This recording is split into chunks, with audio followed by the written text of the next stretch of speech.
All right, ready to unlock a secret language. Ooh, I love secrets. One you've been using your whole life without even knowing it. Today we're diving deep into body language. You know, those silent conversations happening all the time. Yeah, all those subtle cues we give off without a word. We're using the art of speed reading body language as our guide.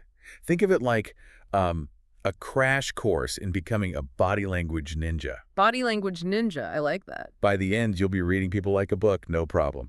It's crazy how much we miss, isn't it? Right. I mean, we humans, we think it's all about the words, but we've been communicating with our bodies forever, way before we even spoke. You know, the book makes a fascinating point, like, we're the only species on Earth that primarily uses words to talk. Oh, interesting. Yeah, every other creature out there relies way more on body language. And honestly, so do we. So do we. We're just not always aware of it. Yeah, it's unconscious, so much of it. Think about all the ways you can say, I'm fine, right? Like with a sigh. A sigh, forced smile, avoiding eye contact. Oh, yeah, big time. Each little shift changes the meaning completely. Exactly. Body language adds layers of meaning words just, like, can't touch. You said it. So it's not just those big dramatic gestures then. No. It's these tiny little cues we're sending and receiving constantly. All the time, yeah. So like facial expressions, Huh? tone of voice, posture. Posture, huge one. It goes even beyond that, doesn't it? It does, yeah. Like how we dress, how we use objects, our personal space. All part of it. It's like this symphony of nonverbal communication. I love that. A symphony. But that feels kind of overwhelming, right? Oh, for sure. How do we even start to make sense of it all? Especially like in the moment. Especially in the moment. Well, that's where context is everything. Okay, context. I mean, the same gesture can mean totally different things depending on, well, everything. Like its situation, the person, their experiences, their culture. Oh, right. It's like trying to understand a word, but, you don't know the sentence it's in. The book had this great example Okay. about a friend going through a divorce. Oh, tough situation. She might agree to go out with friends, Sure, trying to be strong.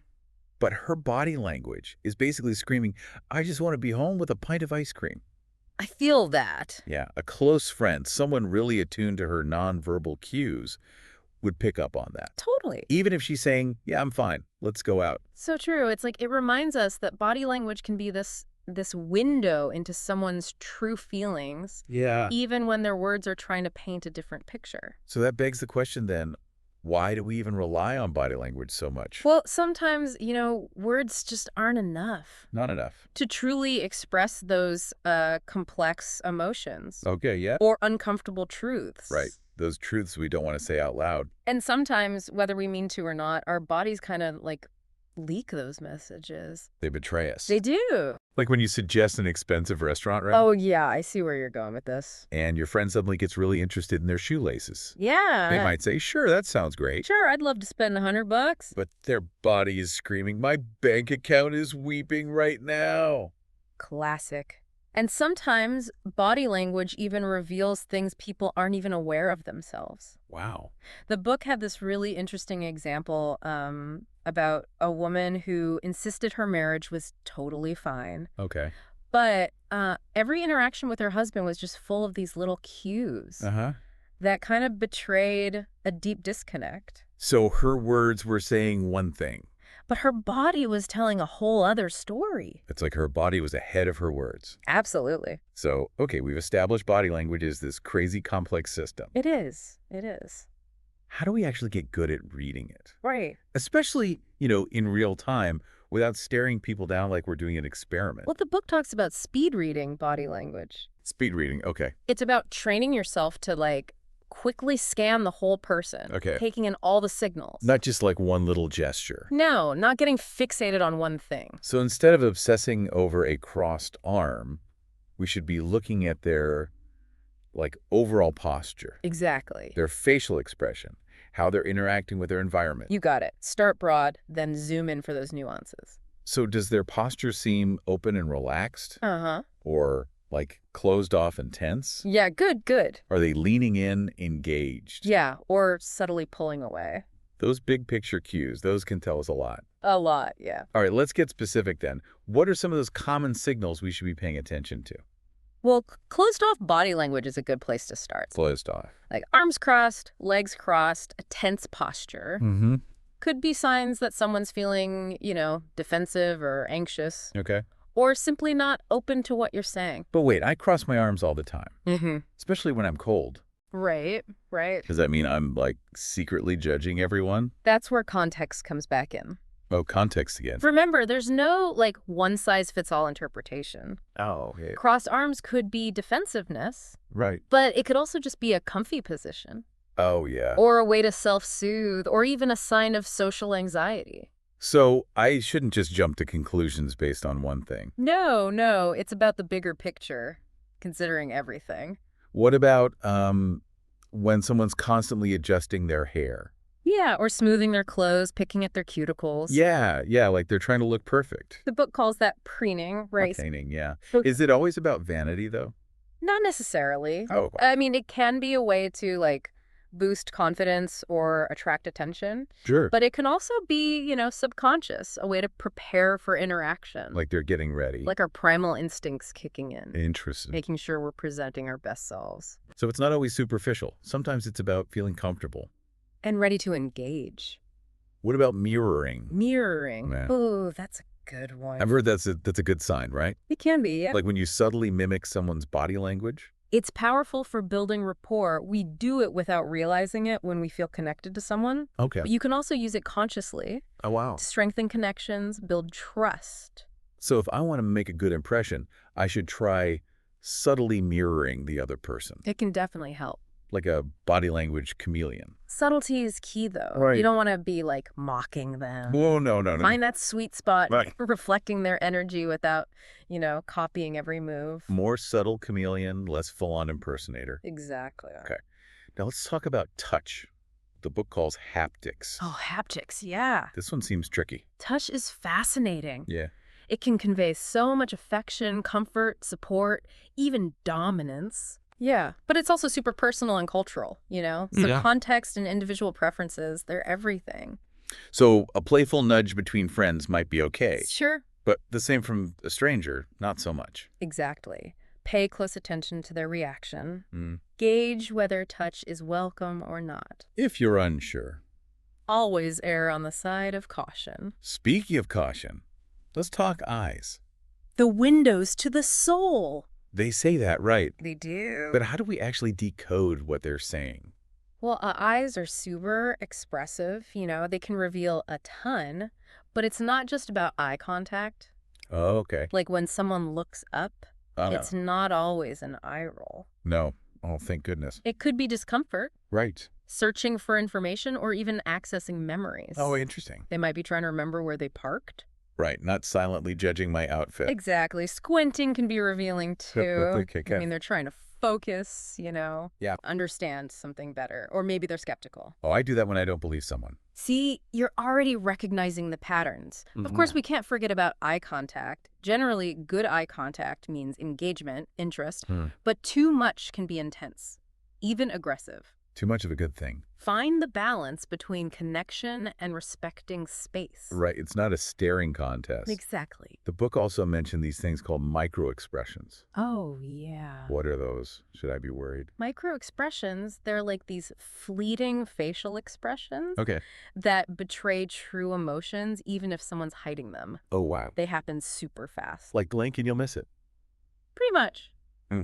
Hard to catch unless you know what to look for. So I need, like, superpowers to see them. Not necessarily. With practice, you get more attuned. Okay. There are 7 universal ones: anger, fear, disgust, sadness, contentment, happiness, and surprise. Ooh, I'm taking notes.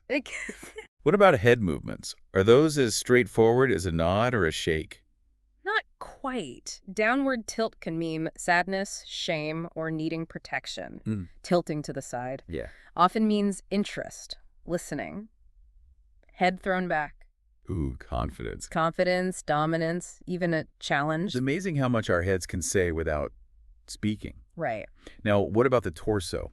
Aside from holding our vital organs, what signals are we sending with our chests and stomachs? Well, a hunched torso can be insecurity, sadness, or even just physical discomfort. But a puffed chest, often it's confidence, dominance. Making themselves look bigger. Exactly. And an open torso, like leaning forward, relaxed shoulders, Yeah. that can signal openness, trust, Vulnerability. yeah, willingness to connect. So it's like our torsos are a barometer for our emotional state. I like that, yeah. Okay, we've covered a lot, but I feel like we're neglecting a crucial part. What's that? Legs and feet. Oh, you're so right. Right. Legs and feet are often overlooked, but they can be super revealing. The book called them the unsung heroes of body language. They are. So let's give those unsung heroes their due. What kind of secrets are our legs and feet spilling? Well, for one, foot tapping Foot tapping. often means impatience, anxiety, or just a need to move. So it doesn't always mean I'm boring someone to death. Not necessarily. It could be nervous energy. Okay, good to know. What about the direction our feet are pointing? Does that mean anything? Absolutely. Feet pointing toward the speaker. Yeah. Usually interest, engagement, pointed away. Oh. They might be ready to exit physically or mentally. Oh, interesting. And a V shape, heels together, toes out. Like a dancer's stance. Kind of, yeah. Yeah. It can signal openness, a willingness to Yeah. connect. Like our feet are a compass, pointing us towards what we want or away from what we don't. I like that analogy. What about toe curling? Toe curling. Yeah. Is that always a good thing? It can be, yeah. It can indicate pleasure, especially in, intimate settings. But it can also be discomfort, even pain. Context is key, remember. Always. Consider everything before drawing conclusions. All right, we've covered individual signals, but how does this all translate to emotions? Can we really see fear, excitement, or even deception in someone's body language? Absolutely. Body language is emotions in motion. It's like our inner world expressing itself physically. So we can learn to read those physical cues, Mm. get a glimpse into what's happening beneath the surface. Exactly. All right, so let's get into some specific emotions then. Like, let's say someone is feeling anxious or afraid. What would that look like? Well, think about it. When we feel fear or anxiety, our bodies go into that primal fight or flight mode, right? Right, like our ancient instincts kicking in. Exactly. So you might see tense muscles, maybe rapid breathing. Oh yeah, like they can't quite catch their breath. Right. Wide eyes and a tendency to fidget Oh yeah, fidgeting, big time. or touch their face, for reassurance. Like a self-soothing gesture. Yeah. Yeah, exactly. They might also try to make themselves smaller. Smaller. Yeah, hunching their shoulders or crossing their arms. Like they're trying to protect themselves? Exactly, as if to shield themselves from a threat. Wow, it's like their body is trying to disappear. In a way, yeah. Now, excitement can actually share some of those physical signs with fear. Really? Yeah, you might still see that nervous energy, those wide eyes, but the overall tone is, well, it's different. So someone who's excited might also be fidgeting or talking fast, but there's this sense of like happy anticipation. Exactly. It's a positive energy, right? Right, not dread. Their face might be lit up with a genuine smile. Their voice might have a higher pitch, faster pace, and their movements might be more, well, expansive. It's amazing how those subtle shifts can completely change the meaning. It really is. Now, let's talk about deception. Everyone wants to know how to spot a liar. What should we be looking for? Okay, well, first of all, there's no, foolproof way to detect deception, Right, no magic trick. But there are definitely some telltale signs. One of the biggest is inconsistency Inconsistency. between their words and their body language. If they don't match up, that's a red flag. So if someone's telling me they're thrilled about something, but their face is frowning and they're avoiding eye contact, Yeah, I'd be paying attention to that. I should be suspicious. It's worth noting, yeah. Other signs. Touching the face. Oh yeah, like covering their mouth. Yeah. Or nose. A sudden stiffening of their posture. Like they're freezing up. Exactly. And changes in their voice, like a higher pitch or hesitations or a faster pace. So it's like their body is betraying their words. In a way, yeah. Now, it's important to remember these signs don't automatically mean someone is lying. Right. Context is always key. Someone might touch their face because they're nervous, Yeah, or self-conscious. Not because they're trying to hide something. It's about looking for clusters of these behaviors, Okay, so multiple signs. And those inconsistencies between what they're saying and what their body is doing. Right, so it's about the whole picture, not just one tiny detail. Exactly. So far, we've been talking about decoding other people's body language. Right. But what about our own? Now that we have this knowledge, can we actually use it to our advantage? No, absolutely. Once you're more aware of your own body language, you can use it intentionally Intentionally, okay? to make a better impression, project confidence, build trust, even influence others. I love the sound of that. Sign me up. What are some actionable tips? Well, let's start with first impressions. Open posture is huge. Open posture, okay. Think, uncrossed arms, a genuine smile, good eye contact, a relaxed stance. So I shouldn't be slouching in my chair, even if it's super comfy. Probably not the best strategy for a first impression, no. Okay, noted. Now, for protecting confidence, it's all about standing tall, shoulders back, head up. Like a superhero. Kind of, yeah. Make steady eye contact. You want to, occupy space with confidence. It's like a power pose, but a bit more subtle. Exactly. It's not about being arrogant. It's about conveying that you're capable. You've got this. Exactly. Now, if you want to build trust, think open and approachable. Okay. Use open gestures. Lean in a little. And try showing your palms. It signals honesty, openness. So I should be more like a friendly Jedi, not Darth Vader. Exactly. A relaxed posture is important too. You want to look comfortable, not stiff. Right, no one trusts a robot. Speaking of interesting techniques, the book mentions something called anchoring. Can you explain that? Oh, yeah. Anchoring. It's a technique that uses touch to link a physical sensation with an emotion. So you're saying I can create a physical trigger for a feeling? Yeah, kind of. For example, let's say you're in a meeting, right? And you want to evoke this feeling of excitement and optimism. Okay. You could subtly touch the table or your chair when the conversation is good and everyone is feeling positive. Right. Then later when you're presenting, you discreetly touch that same spot again. And that triggers the positive feelings. The idea is to subconsciously bring back those feelings. That's so cool. And a little sneaky. It's all about using it ethically, of course, not to manipulate. Right, like a Jedi mind trick. Yeah. But for good. Yeah. What about managing a group of people? How can we use body language there? Oh, great question. When you're leading a group, your body language sets the tone. Projecting confidence and authority is key.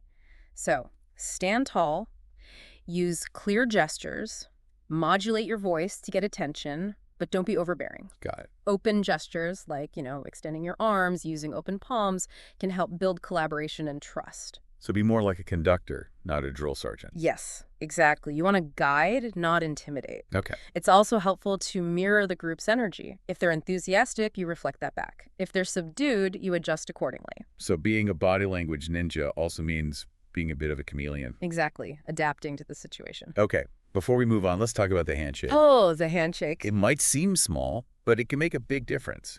It can. It can. A good handshake is a balance of confidence, respect, and touch. First, make sure your hand is dry. Dry, okay. No one likes a clammy handshake. When you go for it, reach out confidently with your right hand. Okay, right hand to right hand. You want a firm grip, but not bone-crushing. Maintain eye contact throughout. Hold it for a few seconds, but not too long, and let them pull away first. It's a little dance of confidence and respect. It is. Now, we've talked about signals and techniques, but there's one more element. Energy. Energy, like are we talking about chakras and auras here? Not exactly, but No. you're on the right track. Energy in this context is the overall vibe. The vibe, okay. A combination of body language, tone of voice, demeanor. That intangible feeling you get when you interact with someone. Exactly. And sensing someone's energy can be really valuable. I can definitely think of people who instantly make me feel at ease and others who make me want to run the other way. Right. And often that gut feeling is based on their nonverbal cues. We might not even realize it. So we should pay attention to how people make us feel, not just what they're saying. Exactly. Tune into those energetic cues. Like, do I feel tense or relaxed? Yes. By doing that, we become more aware of the unspoken dynamics. Wow, this is blowing my mind. It's like we've been having these energetic conversations all along. Do you ever think we should just trust our gut feeling about someone? Oh, absolutely. Sometimes our intuition picks up on things our conscious mind hasn't processed yet. Interesting. It's important to honor those feelings. They're often based on a deeper understanding than we realize. That's good to hear. Now, before we go too far down the rabbit hole of analyzing every gesture, what about just listening to what someone is saying? Oh, that's so crucial. We don't want to get so caught up in decoding body language that we forget to really engage. Right. We don't want to miss the message because we're too focused on the microexpression. Exactly. Active listening is essential. Being present, paying attention to both the words and the nonverbal cues, but not letting your analysis take over. So it's a balance, observation and engagement. Exactly. Speaking of taking in the whole picture, We can't forget about voice signals. Right. How someone says something can be just as important as what they say. Absolutely. Pay attention to their pitch, their speed, how they emphasize words. So like a high pitch could mean excitement or nervousness. Yeah, and a low pitch might mean calmness, sadness, or even dominance. Interesting. And fast speech usually means excitement or nervousness. Or urgency, yeah. And slow speech can mean thoughtfulness or just being tired. What about how they emphasize words? Like if someone's really hammering a point home. That's worth paying attention to, yeah. The way we emphasize words can reveal a lot. Our intentions, emotions, even doubts. It's amazing how much information is packed into every little thing. Yeah. So we've covered a lot, from subtle cues to vibes and vocal nuances. Mhm. Before we wrap up, what are some key takeaways to remember as we practice our new skills? Well, first of all, remember, body language is complex. Right. There are no hard and fast rules. Yeah. Context is always key. Don't jump to conclusions based on one gesture. Look at the overall picture. Don't be an armchair detective. Exactly. And remember, it's a learning process. The more you practice, the better you get at picking up on those cues. It's like learning a new language. It is. But instead of words, we're decoding posture, gestures, expressions. And just like any language, fluency takes time. It does. So the more we pay attention, the better we get at understanding those little Yes, nuances. exactly. Like hitting the streets, Yeah. just observing how people interact. It's fascinating. It really is. The world becomes so much more interesting when you start, really tuning into that nonverbal dimension. You see those shifts in energy, those micro expressions, those silent conversations everywhere.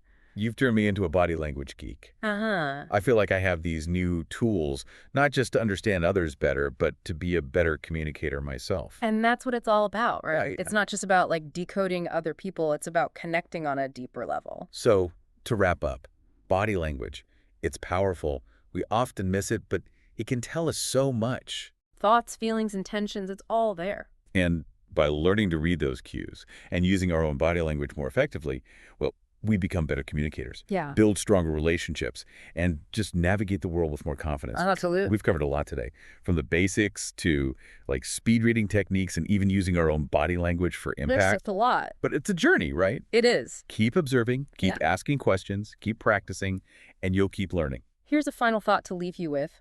Think back to a conversation where you felt, I don't know, like disconnect, maybe misunderstanding. What body language cues did you miss?